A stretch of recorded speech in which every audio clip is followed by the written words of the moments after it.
Le dimanche 19 février dernier, c'était porte ouverte au club de philatélie et numismatique Gaspésie-Île-de-la-Madeleine.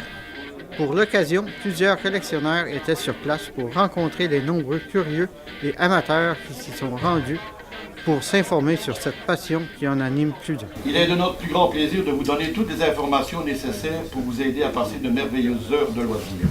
Vous y trouverez des catalogues de recherche ainsi que des milliers de timbres disponibles à 50% moins cher du prix du catalogue.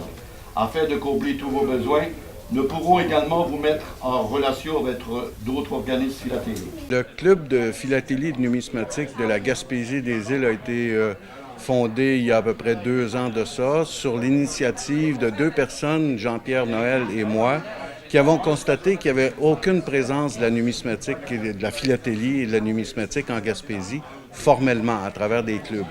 Donc, on s'est informé auprès de la Fédération québécoise et ils nous ont dit que ce serait très agréable et très utile ou très intéressant de pouvoir démarrer quelque chose. Donc, on a fondé ça. Il y a 2 ans, on a enregistré le tout au registraire et maintenant, on est un club qui couvre l'ensemble de la Gaspésie des Îles avec une particularité, c'est qu'on ne peut pas occuper tout le territoire comme ça, compte tenu que la philatélie et la numismatique sont des activités, si on veut, de proximité. Et on va bientôt proposer que ce soit les MRC qui soient les unités géographiques de regroupement. Donc, actuellement, on a à peu près une 12aine de membres qui s'étendent de Carleton à aller jusqu'à Gaspé. Et du côté nord, on a des appels de CAPTCHA, mais on n'a pas encore eu de membres formellement. Un peu partout, là, en Haute-Gaspésie ou du côté de Rimouski ou du côté de Matane, on a des informations à l'effet qu'il y a beaucoup de collectionneurs, mais que ça va prendre du temps avant d'aller les rejoindre. Mais on va faire les démarches pour tout ça. Le club voudrait rejoindre autant les jeunes, parce que c'est une belle activité d'histoire, une belle activité de discipline, une belle activité de socialisation, et nos aînés aussi, parce qu'on peut penser qu'avec l'histoire de motricité fine, les gens qui sont à travers ces activités-là trouvent des heures et des heures de plaisir tout en exerçant leur mémoire et, comme je dis, la motricité fine. Dans notre club, nous avons également des collectionneurs de monnaie que l'on appelle numismates. Un autre intérêt pour des pièces rares, soit en nickel, en cuivre, en argent ou en or. À cet effet, nous avons récemment vendu une pièce d'or canadienne pour 250 $, alors que le prix du catalogue affichait 400 $. Il y a quand même une certaine valeur à collectionner. Donc, il faut que les gens aient confiance les uns dans les autres avant de s'ouvrir. Et si bien que la croissance par le nombre n'est pas un objectif comme tel. C'est la croissance par la qualité et par les relations. Il faut pratiquement être coopté, mais c'est ouvert à tous. La seule chose, c'est qu'il faut véritablement... On a même un code de déontologie et d'éthique à signer quand on devient membre, par le fait qu'on doit se faire confiance et qu'on doit faire confiance au club. Parce qu'on transige quand même des belles valeurs. Il y a des timbres qui valent très cher, il y a de la monnaie qui vaut très cher aussi. Donc, il faut faire attention avec tout ça. Un timbre neuf ne se colle jamais. Il doit être conservé dans un plastique spécial. Un timbre usagé peut être fixé par une charnière. Certains timbres sont plus dispendieux, usagés que neufs. On retrouve ce genre de timbre blanc en général dans les timbres d'Allemagne pendant la dernière guerre, des timbres en Russie, en Bavière, en Suisse et en Sarre. L'intérêt des collectionneurs sont variés, soit pour un seul pays, un pays et ses colonies, différentes thématiques, comme madame ici près de moi, avions, oiseaux, bateaux, faune, etc. C'est un choix personnel. La pratique en philatélie peut être très simple, par exemple en faisant des échanges entre amis et sur Internet international. À travers la philatélie, je vais chercher des connaissances générales sur un pays. Particulièrement, depuis quelques temps, là, je m'intéresse au Commonwealth britannique, c'est-à-dire à tous les pays qui font partie indirectement du Royaume-Uni, qui ont été conquis, si vous voulez, par les Anglais à l'époque. Je me balade entre, disons, le Pacifique Sud, jusqu'en Afrique de l'Ouest, en Afrique de l'Est, puis ensuite je viens dans les Caraïbes et dans tous ces secteurs-là. Alors, dans ça, il y a plusieurs continents, il y a plusieurs pays qui ont existé, qui existent toujours, mais il y en a certains qui n'existent plus, compte tenu qu'il y a eu des guerres mondiales, puis à partir de ce moment-là, il y a plein de choses qui ont changé. Alors, c'est ça qui m'intéresse. Et bien sûr, il y a d'autres choses aussi au niveau des colonies françaises, certains pays d'Europe, France, Belgique, mais on parle de la France, mais on parle aussi de toutes les colonies qui ont été établies par les Français depuis les années 1600, évidemment. Alors, on fouille à travers de ça, on se retrouve dans le Pacifique Sud, puis en Afrique de l'Ouest, où il y a beaucoup de pays africains qui parlent français encore aujourd'hui. Nous pouvons également évaluer une collection et à la rigueur l'acheter. Nous nous réunissons en général le dimanche, une fois par mois, selon la demande. Nous pourrions augmenter nos rencontres. Devenir membre, c'est relativement facile. Ça coûte 20 $ par année, actuellement, par décision du conseil d'administration. Et ce qui est offert, c'est beaucoup de services dans le sens que on sait qu'en numismatique, autant qu'en philatélie, les catalogues sont très, très chers pour arriver à bien ordonner sa collection. Or, le club dispose des catalogues les plus récents, à la fois en numismatique et en philatélie, à la fois quelques catalogues spécialisés comme les plis premiers jours, comme les thèmes fiscaux, les non-émis aussi, quelques-uns. Donc, on essaie d'aller chercher de l'information, je dirais, cataloguée le plus souvent possible et au meilleur coût possible. Donc, les catalogues, on ne les prête pas à l'extérieur du local, donc il faut venir faire ses recherches ici pour l'instant, parce qu'ils servent à tous. Okay? L'autre élément, c'est que nous sommes aussi membres de la Fédération québécoise de philatélie, ce qui veut dire que nous avons accès à un réseau d'à peu près une quarantaine d'autres clubs de philatélie et de numismatique avec lesquels nous entretenons des relations, comme avec le club de Boucherville, avec un peu partout à travers le Québec. Et de plus en plus, il y en a qui s'établissent comme sur la Côte-Nord. On a vu qu'il y en avait un qui est en train de s'installer aussi en Côte-Nord.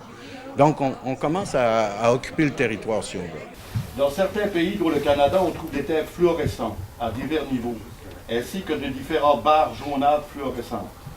Pour examiner ces détails, vous aurez besoin d'une lumière électrique très spéciale. On retrouve également à l'intérieur de certains thèmes, comme la Grande-Bretagne et ses colonies, un filigrane représentant différentes couronnes royales ou d'autres motifs, ce qu'on appelle en anglais le watermark. À travers de ça, je trouve des indices sur la géographie, des indices sur la géopolitique, sur les grandes personnalités qui ont passé, entre autres, par les colonies, et les faits historiques en général.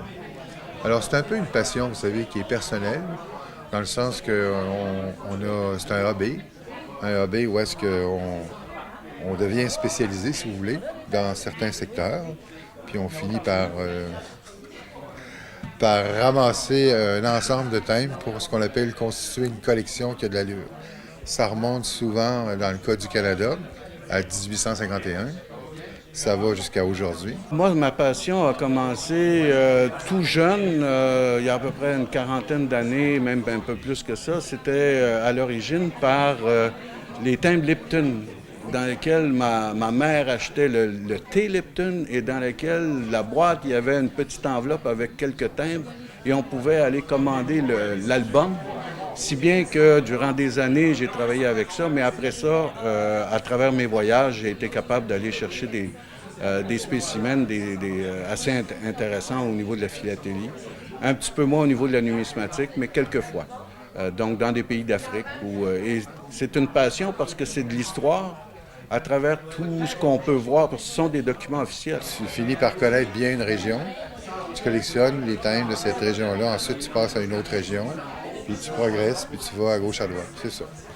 Alors, c'est ce qui m'est arrivé. Je passe de la France puis les pays d'Europe, graduellement vers les pays qui font partie du British Commonwealth. Et depuis 3 ou 4 ans, je me suis intéressé au Groenland, aux pays nordiques en Europe, la Finlande, la Norvège, la Suède, l'Islande, toutes ces choses-là. À la fois la philatélie et la numismatique. sont des productions gouvernementales. La monnaie, c'est la monnaie royale canadienne. La Poste, c'est Poste Canada. Donc, ce sont des documents formels et officiels émis par un gouvernement. Et c'est la même chose pour tous les pays. Alors, vous collectionnez quelque chose qui est référencié, puis vous collectionnez quelque chose qui a une valeur authentifiée d'une certaine façon. Vous pouvez toujours négocier, mais au moins vous avez un point de référence à travers les catalogues. Il a une tête de Guinée britannique. Il est unique, c'est un tout petit bateau, ça large. Il est catalogué dans le catalogue 50 000 $ US. Mais il s'est vendu il y a une quinzaine d'années sur un marché philatélique de New York, le même temps que la reine d'Angleterre a déjà eu, parce que la reine d'Angleterre, c'est une grande philatéliste, il s'est vendu 1 million. Et on souhaite à tous vos spectateurs un intérêt pour la philatélie et la numismatique. On pense, nous, que ça améliore la qualité de vie de notre milieu que d'avoir ce type d'activité-là comme disponible à l'ensemble de notre population. Voilà. Merci beaucoup. Cette journée, qui se déroulait au centre communautaire de Pabot, où se situe le local du club, fut fort appréciée des jeunes et moins jeunes qui y ont participé. Pour terminer l'émission, allons maintenant retrouver Cédric Saint-Onge. C'est moins beau qu'ailleurs, mais ça passe les heures. Rester encabané dans mon ici, c'est moins grand qu'ailleurs. Ça me fait moins peur de traîner tous mes problèmes enfouis ici. C'est le 10 février dernier, à la microbrasserie Le Naufrageur de Carleton-sur-Mer, que Cédric Saint-Onge, auteur, compositeur et interprète de Catlan, procédait au lancement de son premier album, un EP de 5 pièces qui s'intitule « Les yeux comme des boussoles ». Le jeune Gaspésien avait initialement fait parler de lui après sa participation à l'International Songwriting Competition de Nashville au Tennessee. Ma chanson Lighthouse avait été retenue 2e place parmi 18 000 chansons. Puis c'est à peu près là que ça a fait effet boule de neige, puis que ça a tout commencé à entendre parler de moi, on va dire. Puis après ça, il y a eu Faites comme chez vous, l'émission à TVA, qui n'existe plus maintenant, mais qui a bien marché au début.